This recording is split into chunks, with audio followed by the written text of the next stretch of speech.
La vôtre, merci. Yes. À votre trip, les gars, marrez-vous bien, mon Dieu, rentrez Merci. ça va être génial. Là, santé. Ça faisait plusieurs mois qu'on parlait de faire un voyage en stop avec mon ami Maxime. En janvier 2022, nous avions 5 jours libres en commun.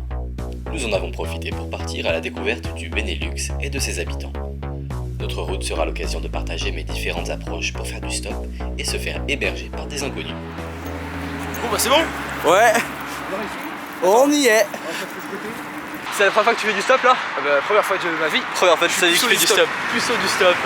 Bon, alors on va voir les... Bon, ce qu'il y a à savoir sur les aires d'autoroute, c'est assez simple.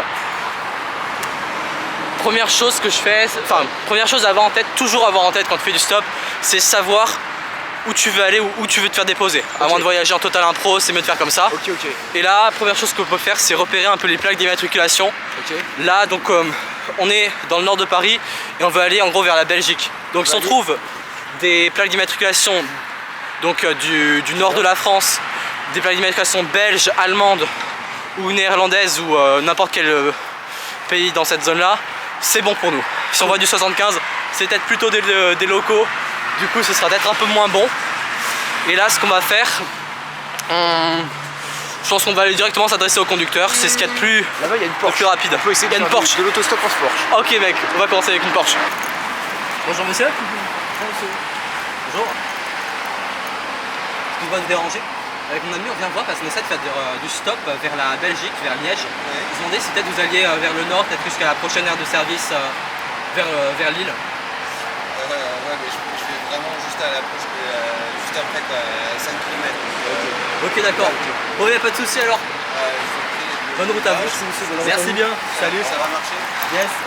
Bon, c'était un 75, 24, je sens bien parce que ça 24. Ouais, les gens qui viennent du littéral opposé de là où on est, Oui, bah oui. c'est pas mal aussi. Bon, la voiture est moins bien, mais bon. C'est pas une Porsche, ouais. Mais bon, on va s'en contenter.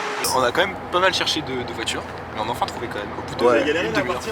On a mis, On a mis 3 quarts d'heure, je pense, une demi-heure, 3 quarts d'heure. Une demi-heure, 3 quarts d'heure, ouais. Parce que c'est beaucoup de gens qui vont en banlieue ou qui taffent. Donc, Ah ouais, moi je monte, mais faut que vous regardiez quand j'ai regardé, du coup, il y a l'aire de Resson. C'est la dernière grosse aire. Bah moi j'ai fait du stop à, tu vois par exemple en Crète. Ouais c'était en Crète. J'étais juste avec ma fille et mon mari et ça marchait pas. Donc on a mis mon mari de côté et la première voiture s'est arrêtée. Direct. Et puis il est arrivé d'un seul coup. Mais c'est tout. Ah oui, Non, à Chypre, pas- j'ai fait que du stop. C'était aussi à compliqué, Chypre. c'est parce que le bus passait pas. En 3 voitures et 5 heures de route, nous arrivons à Liège, en Belgique. Il est 18h et on cherche un hébergement. Et on vient d'apprendre par ailleurs qu'on se trouve dans la ville la plus dangereuse d'Europe. La plus dangereuse ce soir, d'Europe, ouais. Sans hébergement, dans la ville la plus dangereuse d'Europe. Ouais, donc on va essayer de trouver vite et on nous a recommandé des endroits. Globalement, les gens sont très cool. Il suffit de trouver quelqu'un de cool qui ait un canapé de disponible ou un truc comme ça, qui ait de l'espace. Et ensuite, on devrait...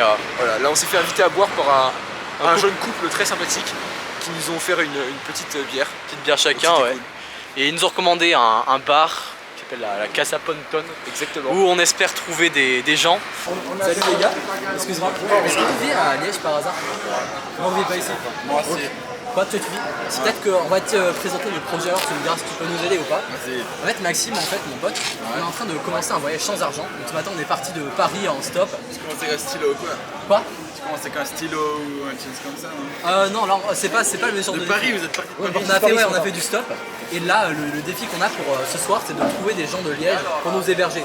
C'est quand on va dans des villes, on veut rencontrer un peu les gens. Ouais, Et vous avez l'air cool. Quoi?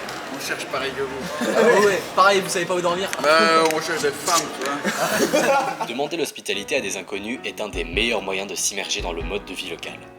Il suffit de chercher des gens avec qui on sent qu'il pourrait y avoir un échange sympathique et de tenter sa chance. Après une vingtaine de demandes, nous rencontrons finalement Augustin, qui accepte de nous héberger pour la nuit. La Noël, la rouge c'est la fruitée, la noire donc c'est la brune, celle que je vais te faire goûter après. La blonde c'est la classique que tu trouveras partout. Ouais. Et l'argentum c'est une IPA donc ça veut dire qu'elle est un peu amère sur l'arrière-goût. Nice.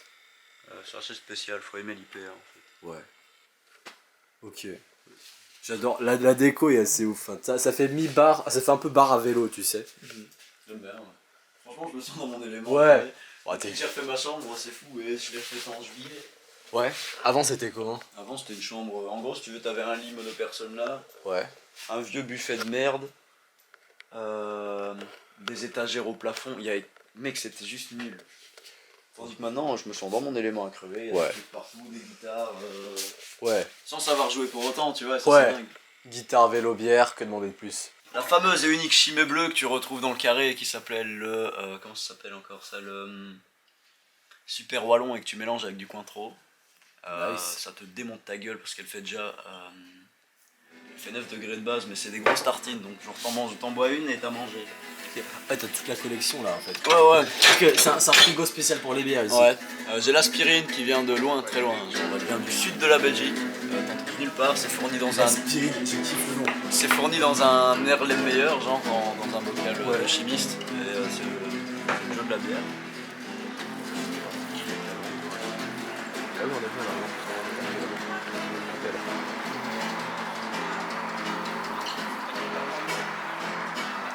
Nous partons pour Maastricht, Yes.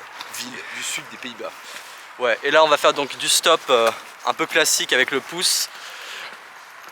Et pour faire ça, faut qu'on se mette dans la bonne direction sur direction de Maastricht. On va sur l'autoroute. Maastricht, j'arrive pas à prononcer le nom des villes. L'autoroute de Maastricht. Ouais, direction de l'autoroute. Et là, il faudra juste qu'on lève le pouce à un endroit où les voitures peuvent nous voir de loin, où elles ont le temps de ralentir, de l'espace pour s'arrêter. Et ensuite, faut attendre que... faut être patient. C'est à la Belgique, C'est juste à côté. c'est la frontière de la ville, c'est directement la frontière de la Belgique. Nous sommes arrivés à Maastricht, la ville du traité de Maastricht. Donc voilà, une vue splendide sur la Meuse. La Meuse qui traverse Maastricht. On est parti de Liège du coup il y a 1 heure à peine. On s'est posté à une entrée d'autoroute. On a essayé d'arrêter les voitures avec 7 pancartes, mais ça n'a pas marché. On a failli se faire écraser au passage par une dame qui a fait un écart en nous voyant. On ne sait pas pourquoi. Et ensuite on s'est fait prendre par un jeune homme. On a posé la On a pancarte. posé la pancarte, et on s'est fait prendre par un jeune homme en Audi qui nous a conduit à la sortie de Liège à 180 km/h sur l'autoroute en écoutant du Joule. En fumant en volant. Voilà, en fumant en jouant au volant aussi, j'oubliais. Et ensuite on s'est fait prendre par un vieux monsieur néerlandais fort sympathique qui en nous voyant faire du stop Avec la pancarte du coup. avec la pancarte s'est dit je vais vous emmener nous a dit je vais vous emmener à Maastricht. Chef il s'emmène et on est parti et là nous sommes arrivés à Maastricht grâce à ce monsieur. C'est vrai, ouais. Et la pancarte, on va pouvoir s'en débarrasser. Mais comme quoi, la pancarte, pour quitter Liège, ça fallait la plier. Et puis pour arriver à Maastricht, il fallait la sortir. Donc, au final, parfois c'est bien, parfois c'est pas bien. Mais là, on en a plus besoin. Nous allons découvrir Maastricht. Yes, let's go. En soi, je vais la garder quand même. Les Pays-Bas étaient confinés à cause de la pandémie de Covid-19. Mais ce jour-là, tous les commerces étaient ouverts pour protester contre les restrictions sanitaires. Bien que le virus ne freine presque personne pour nous aider, nous préférons bouger vers l'Allemagne, où faire des rencontres sera plus détendu. Nous sommes dans un petit village. Petit village de la campagne des Pays-Bas en direction de l'Allemagne. C'est ça. En gros, on était à la sortie de Maastricht et on était à un feu rouge, on a montré notre petite pancarte avec marqué devant ta tête, pour pas qu'on le voit. Voilà, attends, je te l'envoie dans la gueule. Plus. Donc on a montré la petite pancarte et très vite il y a quelqu'un qui s'est arrêté. Les feux rouges c'est un endroit stratégique assez pratique parce que les voitures s'arrêtent et soit selon le temps qu'on a, parfois on peut toquer aux fenêtres des voitures pour discuter un peu, voir où est-ce que la voiture va, si on peut l'accompagner. Et sinon la méthode rapide c'est montrer la petite pancarte et les gens soit ils font oui de la tête, soit ils font non, soit ils nous ignorent aussi, ça arrive. Mais là on va continuer avec cette méthode. En quête d'un conducteur. Yes. Et l'objectif c'est de trouver une voiture allemande. Yes, voiture allemande. Idéalement. Il y a des gens qui sont là donc on va aller demander. Personne? Que des refus pour l'instant. Ok. And where do you go? Somewhere. We want to hike somewhere. Ok. So, like fellow travelers. Finalement en Allemagne. Nous sommes en Allemagne. Willkommen. Yeah. So thank you very much. It's really nice. not your fault. Always happens. This is Netherlands. And this is Germany. Thank you very much.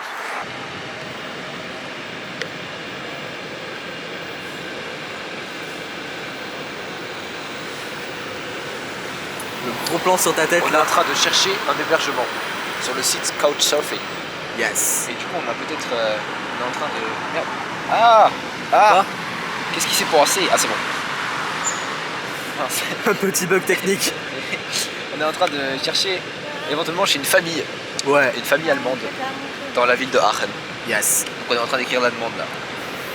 Du coup, on est arrivé devant l'immeuble de Julia. Ouais, donc on a rencontré grâce à Couchsurfing et qui peut nous accueillir ce soir. Elle a parlé d'une raclette. Donc on est très content parce qu'une raclette, alors qu'il fait très froid, ça va nous faire plaisir. Ça réchauffe ouais, pour l'hiver. Ça va nous faire plaisir. Et en plus, pour moi, c'est la première fois qu'une demande d'hébergement envoyée par Couchsurfing aboutit. C'est une première pour moi au final. Franchement, c'est cool. Grave cool. On attend de voir notre hôte qui va arriver dans pas longtemps. Pas longtemps, ouais. Your coach. Ok. Oh. It's like some kind of. like a regional brand. Yeah. Deutsche Bier. Yeah. Good. Yeah. I never prepared them on my own, so I have no idea. You are addicted to pimento, so. I'm not addicted. C'est le roquefort qui se coupe en tranches perpendiculaires. Non pas comme ça, mais comme ça. C'est très important. Comme ceci, ok? En fine tranche, comme ça. Après, il faut décoller. Alors, voilà. Comme ça. Voilà, bon. Elle était trop fine celle-là. The skill. Voilà. It's really professional. De Nord. Donc la pâtiste fait un petit dessin pour remercier Julia de nous avoir hébergés. Ouais, là je suis en train de te dessiner toi, en train de faire du stop. Quelle belle signature. T'as vu ça? Tac. Donc là, c'est Maxime, et là c'est moi. Julia nous avait accueillis chez elle comme de vieux amis. La confiance qu'elle nous avait accordée était un immense cadeau. Et nous avons repris la route encore surpris par l'ouverture dont peuvent faire preuve certaines personnes. C'est le départ pour Luxembourg. Nous partons vers le Grand-Duché. Ouais, j'ai essayé de faire une sorte de faux ralenti en mode beau gosse, mais ça n'a Mais pas tu es marché. tombé, tu t'es cassé la gueule. Je suis un acteur raté. Regarde là, tu vois, on peut plutôt aller dans cette direction. Parce que là, il y aura peut-être un autre bus qui va nous amener là-bas, tu vois. Ouais. Là, on est en train de tout planifier là. Ouais, on a vu sur le site Hitchwiki quels étaient les bons endroits pour quitter Aachen en stop. Et on va essayer d'aller à une station essence à la frontière. Il faut vraiment être très intelligent pour faire du stop parce qu'il faut regarder tous les embranchements autoroutiers. Ouais. Ça ne s'improvise pas. Oui, Ouais, faut connaître Hitchwiki surtout. C'est le plus pratique. With my friend, we are trying to recheck direction of Belgium, and we were wondering maybe you're going at least to the next gas station on this direction.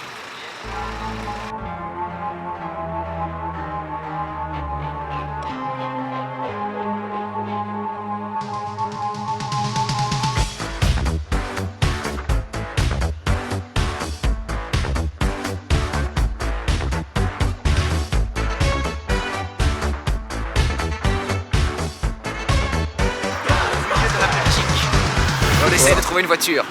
Et là, Ouais. il pleut, il fait froid. Et on mais est sur une. On garde le moral. Hein. Ouais, parce Voilà. que là aujourd'hui c'est journée compliquée. On est dimanche. On est sur. Il y a une voiture qui vient de s'arrêter. Bon, on y va. Mais en gros, la situation c'est qu'on essaie d'aller au Luxembourg, mais on est dimanche. Il pleut un peu et on est sur un axe qui a pas l'air d'être archi fréquenté. Et surtout, on est sur une petite aire de repos. Et il y a très peu de voitures. Il dit que en fait, Ouais. il faisait du stop dans les années 90 et qu'aujourd'hui on en voit plus beaucoup en Allemagne. Et Ouais. c'est stopper. Ok. Ok. Bon, là on va retourner en Allemagne, mais un peu plus proche du Luxembourg. Maxime nous a trouvé un petit ride. Moi je faisais Mary Poppins au bord de l'autoroute, c'était assez drôle. Mais je suis quand même content qu'on se sorte de cette situation. On est enfin arrivé dans une petite gare du Luxembourg à Wasserbillig.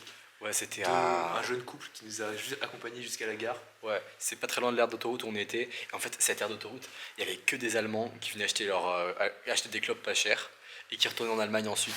Donc on est resté coincé pendant Et là, on un bon a moment. une femme qui m'a interpellé du site de Cathy Tuche qui m'a dit oh mon mari va vous emmener à la gare et tout, et du coup ils nous ont emmenés jusqu'à la gare de l'air d'Ampo. Et ils nous ont dit aussi que tous les transports en commun au Luxembourg sont gratuits, ce qui fait que On se prenait peut-être la tête pour rien. Et là, on va prendre le train gratuitement, dans les règles. Dans les Donc règles. c'est parfait. On va même pas gruger. Et puis surtout là, l'autre bonne nouvelle, c'est qu'on a normalement trouvé un hôte avec Oui, c'est Couchsurfing. vrai, oui. Donc ça fallait qu'on le dise aussi. Ça nous donnait le cœur un peu plus léger quand même. Et attends, Même si on n'avait pas de voiture, on stressait pas parce qu'on sait qu'on sait où on dort ce soir. Le grand schtroumpf dans le train luxembourgeois. Mais non, je trouve à lunettes maintenant. Le schtroumpf à lunettes dans le train luxembourgeois. Et je trouve docteur aussi du coup. Le schtroumpf au docteur dans le train les deux. luxembourgeois. Voilà. C'est bien, je suis masqué comme ça. Là c'est bien. Protégé, geste barrière. Bienvenue à Luxembourg, ville de la neige. C'est très très beau.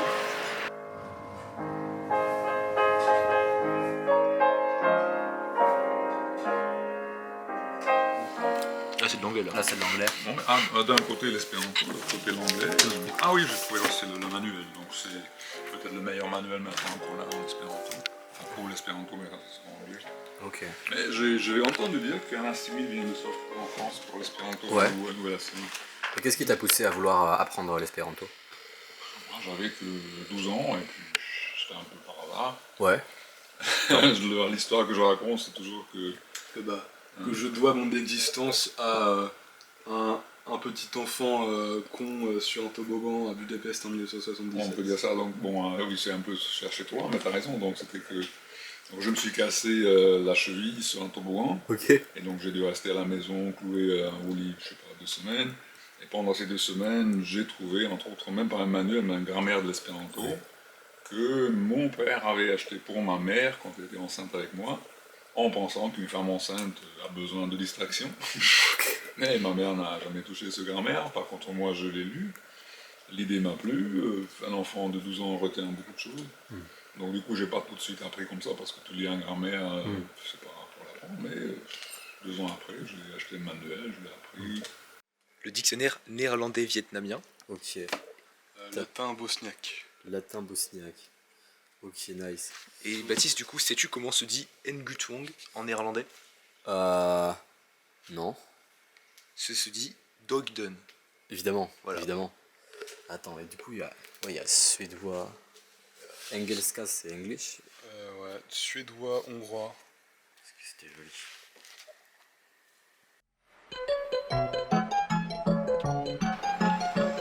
On va taper la discute au Grand-Duc du Luxembourg. Bah ouais, Allez, c'est parti. allons-y.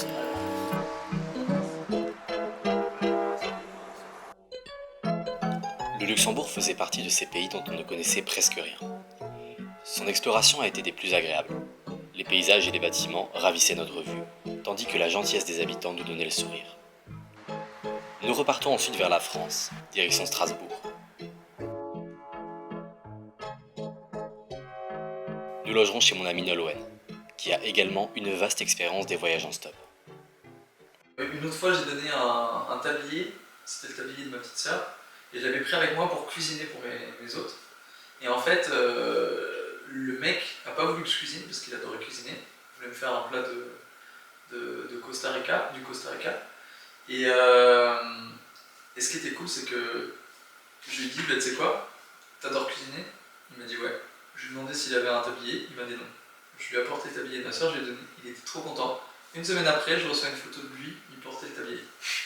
J'étais spécialiste à strasbourgeoise, après quand je t'ai fini, tu dis un slogan de beau gosse, tu vois. Ok. Donc, petite spécialité strasbourgeoise. Et la même touche, c'est notre région. On l'a bien vu, la flamme cuche, Baptiste. Non, on n'a pas assez vu là. Ça ressemble. Maintenant, j'ai à manger.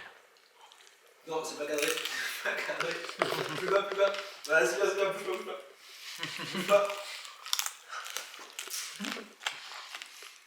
À ne pas reproduire chez vous. Sauf avec l'aide d'un spécialiste. Donc du coup, t'en retiens quoi de ce voyage? Franchement, j'ai réussi à m'habituer entre guillemets à l'imprévu. Parce que première nuit on est arrivé à Liège, on arrive dans la ville et tout, et c'est la première fois que ça m'arrivait d'arriver dans une ville et de ne pas savoir où on va dormir en fait. On se balade dans la ville, tout ça c'est bien beau, mais il faut qu'on trouve un endroit où dormir quoi. Et ça c'était un peu angoissant, tu vois. Et après on est arrivé dans le bar, on a rencontré plein de monde, ça. des gens qui nous ont proposé de dormir chez eux. Et ça m'a tranquillisé. Mais franchement, ouais, globalement, entre l'autostop, l'hébergement chez l'habitant, franchement, c'est une belle réussite. Je recommence quand même. Si tu devais résumer ton voyage en une phrase, ou une leçon peut-être que tu as apprise. Il ne faut pas avoir peur de l'imprévu. À la station d'avant, on a attendu énormément. Ouais. Il n'y avait pas grand monde. Et là, on arrive à la station où tu as rencontré, on a trouvé en 5 minutes. Ouais, on a franchement la chance de t'avoir rencontré aussi vite. Comme quoi, tu disais tout à l'heure, ça part de rien, parce que moi, je devais pas prendre la route maintenant. Tu vois, si on s'était décalé, à quelques minutes près, on passait à côté de cette rencontre-là. Ça, tu dis. Vous n'auriez pas avancé peut-être de la même manière. Ouais, peut-être ça se trouve, on y serait resté pour 1 heure dans cette station, qui sait, je sais pas. Ça peut t'arriver. C'est vrai que là, tu vois l'importance de la chance dans la vie. C'est le destin, ouais. Le destin nous unit. C'est important.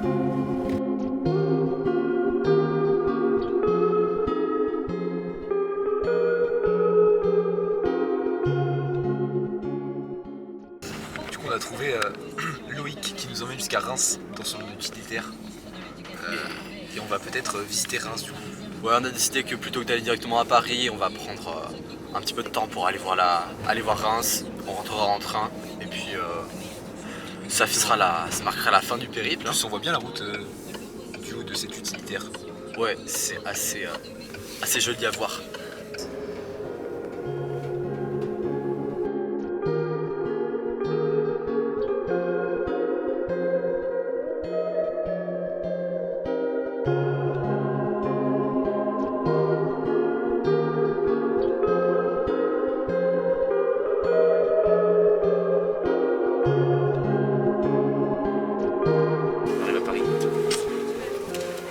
On a triché sur la fin.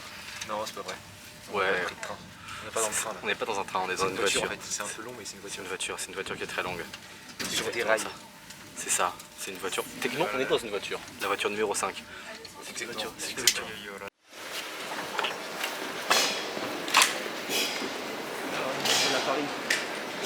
On est de retour à Paris. Yes, on a réussi, on n'est pas mort. Et tout s'est bien passé. Tous les gens étaient gentils avec nous. Et ça, c'est important.